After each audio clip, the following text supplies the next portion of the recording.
The movie begins with Amy lying on Nick's chest as he strokes her hair gently. In the background, his voice is heard as he contemplates what is going on inside his wife's head. The scene changes, and we are shown snippets of shots of the small town of North Cartridge. Getting up early, Nick drives down to the local bar and orders hard liquor, conversing with the bartender and sister Margot. Seeing that he seemed in a bad mood, Margot attempts to have Nick talk about what was bothering him, but he simply tells her that he was having a bad day. Assuming he was having another problem with his wife Amy, he confirms her suspicion by telling her that it was their anniversary of 5 years.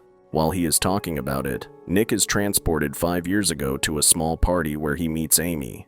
Starting a conversation, Nick tries to get her attention and succeeds. Fascinated with each other, Nick and Amy head out of the party and go for a stroll in the city. Unable to stop their attraction to each other anymore, the two head over to Nick's house and spend the night together. Back in the bar, Nick and Margot are discussing the anniversary gifts the couple had shared when Nick gets a phone call from their neighbor, informing him that his pet had escaped due to the front door being open. When he walks inside, he finds the dining table overturned and broken with Amy nowhere in sight. Fearing for his wife's safety, Nick immediately calls the police. When the police arrive, they search the house and ask Nick a few questions, looking at anything they find suspicious. While Nick is giving the police a tour of the house, he remembers another dinner party he and Amy had attended 2 years after they started dating. The party was meant to celebrate the fictional character Amy's parents had created in a book based on Amy representing her wedding. Knowing how uncomfortable the whole situation made her, Nick defends her from prying journalists and then asks her to marry him. After Amy was officially declared missing, Nick was taken to the station to give a statement and DNA evidence. Informing him that they were going to issue a press conference announcing Amy's disappearance, Detective Rhonda begins to ask him in-depth questions about his wife. The police find it strange that Nick doesn't know much about his wife and allow him to leave the room to contact Amy's parents. While on the phone, Nick sees his father, who had wandered out of the old people's home in the station, and drives him back. Heading over to his sister's to spend the night, Nick and Margot discuss his wife's concerning situation. Margot voices her opinion about Amy, explaining how she could be difficult and hoping that she is found soon. Back at Nick's house, the police have begun a thorough search of the place and are surprised when they see a sealed letter in Amy's underwear closet with Clue 1 written on it. The following morning, Nick and Margot head over to the police station and find Amy's parents waiting for them. The group heads over to the conference hall and speaks to the press, asking the community to help them find Amy. After the press conference, Nick and Amy's parents, Mary Beth and Rand, go to a private room to talk about any potential suspects. Amy's parents explain that their daughter was the type of person who attracted admiration, telling the detective that they have had several frightening incidents. Later, Rhonda takes Nick aside and asks him about the envelope she had found in Amy's closet, which Nick explains as being a treasure hunt his wife prepares every year for their anniversary. After reading the letter, Nick figures out the first clue and takes Rhonda to his office, where they find another letter placed on his desk. After reading the letter, Rhonda mentions the small brown mark indicated on the letter, but Nick explains he doesn't know what his wife meant, lying to the detective about what he knew. When Rhonda finds red female underwear in his office, she is suspicious that Nick knows more than he is letting on. Leaving his office, Nick rushes to his father's old house where he knows the clue was indicated. Inside the house, Nick finds another clue that confirms to him that Amy knew about the affair he was having. Suddenly, Nick is startled by Rhonda, who had followed him from the station. Lying about his intention at the house, Nick leaves, heading back to his sister's house. In a momentary flashback to 2 years ago, we see Amy and Nick struggling with their finances after the recession claims both their jobs. During this period, Amy tells Nick that she needs to give her trust fund money to her parents, as they are terribly in debt. As the weeks pass, Nick becomes more distant as the lack of a job begins to affect him, causing them to have consistent fights. Things got even worse when Nick's mother got diagnosed with stage 4 breast cancer, and they were forced to move back to his hometown. The following morning, Nick goes to the town hall to meet Detective Rhonda and all the townspeople who had arrived to help him in the search. Taking him aside, Rhonda asks Nick about their neighbor who had spoken to her by the name of Noelle, who claimed to be Amy's best friend, but Nick claims he did not know of this. After an exhausting day of searching the town, Nick goes home feeling exhausted. After Margot bids him goodnight and goes to sleep, Nick gets an unexpected visitor from Andy, a student he was having an affair with. Frightened about what would happen if they get caught, Nick warns her that they can't see each other until everything blows over. Although she reluctantly agrees, Andy seduces him into sleeping with her, and the two spend a passionate night together. Another flashback into Nick and Amy's life as she is writing it in her journal reveals how much their life had deteriorated after they had moved back into Nick's hometown. She had felt neglected by him as he went out every day, finally asking him to have a child with her so they could save their marriage. Her journal also reveals that Nick, out of rage, had pushed her to the ground, frightening her. Meanwhile, after a brief investigation into Amy's day-to-day activities, Rhonda and her partner find out that Amy had tried to purchase a gun for Valentine's Day, but was unsuccessful after they spoke to a dealer who was an informant. The following day, Margot catches Nick as he sneaks Andy out of the house and begins to yell at him about what he is doing. Although he tries to justify his affair, Margot is unwilling to listen, showing him all the horrible things that are being said about him on TV. Further evidence shows that there was blood splatter all over the kitchen that was cleaned carelessly. That night, Nick holds a vigil for his wife along with everyone in the community. Nick makes a speech about how desperately he wants to find his wife, announcing that he loves her, which upsets Andy, who was watching amongst the crowd. During his speech, his neighbor Noelle interrupts him by yelling, accusing him of hurting his wife and announcing that Amy was pregnant. During the crowd uproar, Nick is rushed back to his house by the police and is questioned about his awareness of his wife's condition. Feeling like his story doesn't add up, Rhonda continues to ask Nick invasive questions, mentioning the life insurance Nick had taken out on Amy, which he claimed his wife asked him to, and hundreds of thousands worth of credit card debt. A few minutes later, Rhonda gets a call that informs her that Amy's blood result came back positive for pregnancy. Later, on the school's graduation day, 𝐂𝐡𝐞𝐤, who survived, gracefully accepts her diploma.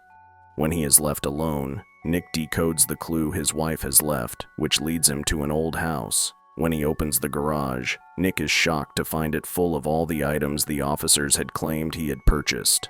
Desperate, Nick appeals to his sister and shows her all the items Amy had hidden in his sister's woodshed, explaining to her that his wife was attempting to frame him for murder. Meanwhile, Rhonda returns to Nick's father's house and finds Amy's journal half burnt in the furnace located in the basement.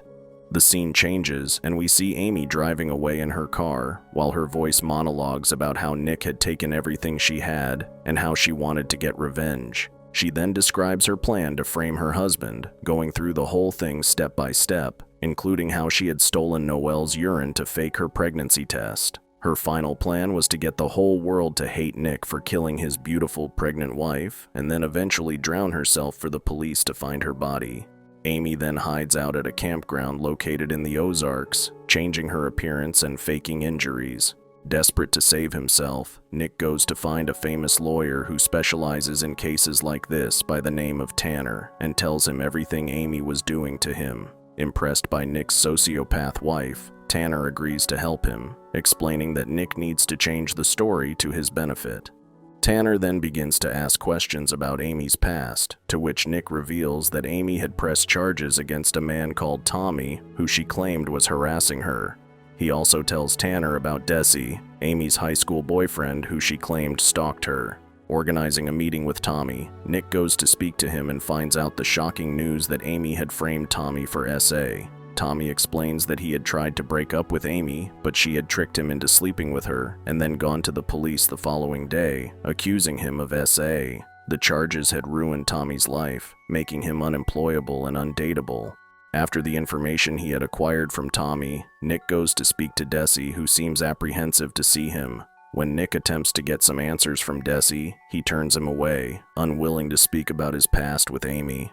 A few days after Nick has returned to town, Tanner comes over to help with Nick's case and goes over everything that would eventually incriminate Nick. Tanner informs Nick that he needs to come clean about the affair and the items found in his sister's shed, warning him that the information might make Margot seem like an accomplice. Meanwhile, Amy gets attacked by her camp neighbors that she had befriended. The man and woman steal all the money she had been hiding, suspicious that she wouldn't be able to call the police because of her secret lifestyle. Desperate for a place to go, Amy contacts Desi, who agrees to help her, setting her up in a private lake house. Back in town, Nick gets coached by Tanner so he can confess his sins about cheating on his wife on TV so he can get sympathy from people. Just before he could get on the news, Andy comes out to the media as Nick's mistress, compromising his entire narrative. Although he feels compromised, Nick decides to go on stage and tell his truth. After staying the night at Desi's house, Amy feels repulsed by Desi's unwavering affection, but continues to appeal to his love for her. The next day, Desi brings new clothes and groceries so she can feel like herself again, telling her he'd be back that night to watch Nick's interview with her. Sitting in front of the TV, Amy watches transfixed as Nick confesses all his wrongdoings against his wife, begging and apologizing for her to come home. Meanwhile, Nick and his sister watch the interview together and are happy when they see it has good viewing. Before they could celebrate, they received a knock on the door and see Rhonda outside with a warrant to search the shed, finding everything Amy had left inside. Margot is associated with the crime and arrested, frustrating Nick into going to speak to the police to get her out. During the conversation, Rhonda reveals that they have found the murder weapon and arrest Nick. Tanner was able to get both Nick and Margot out on bail, but Nick's reputation is tarnished, forcing them to hide out while they leave the station. Unhappy with her life with Desi and wanting to go back to Nick after seeing the apology on TV, Amy waits for Desi to leave the house in the morning and pretends she has been assaulted so the cameras around the house can capture it. That night when Desi comes home, Amy seduces him into sleeping with her, then slits his throat. The following day, Nick wakes up to tires skidding on his lawn and is shocked to see Amy drive up, her clothes and body all covered in blood. After being taken to the hospital, she is examined and determined that her wounds correspond to being assaulted. Rhonda is doubtful about Amy's story and tries to cross-examine her thoroughly as Amy continues. When Rhonda attempts to ask more questions, Amy questions the woman's competence in front of the FBI, making the detective seem unfit for the job. Amy is taken home so she can reunite with her husband, and the town celebrates her safe return. When they finally get home, Nick tells Amy that he doesn't want to live in a lie and announces that he is leaving her.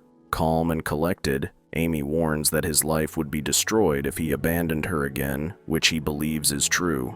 As the media sensationalizes their life, Amy relishes in the spotlight while Nick communicates with Tanner, Rhonda, and Margot about how to put his wife in jail for murder, but he is informed there is nothing he can do. 7 weeks later, Nick is at his breaking point and wants to tell the world about the type of person his wife is. When they're getting ready to give an interview that afternoon, Amy traps Nick by telling him that she has inseminated herself with his child, changing his mind about leaving her. During the interview, Nick holds Amy's hands and admits that they're going to be parents, confirming that he is going to stay with her. Did this story spook you out? Let us know in the comments below. For more horror movie recaps, subscribe to our channel, and we will see you in the next one. Fear awaits you.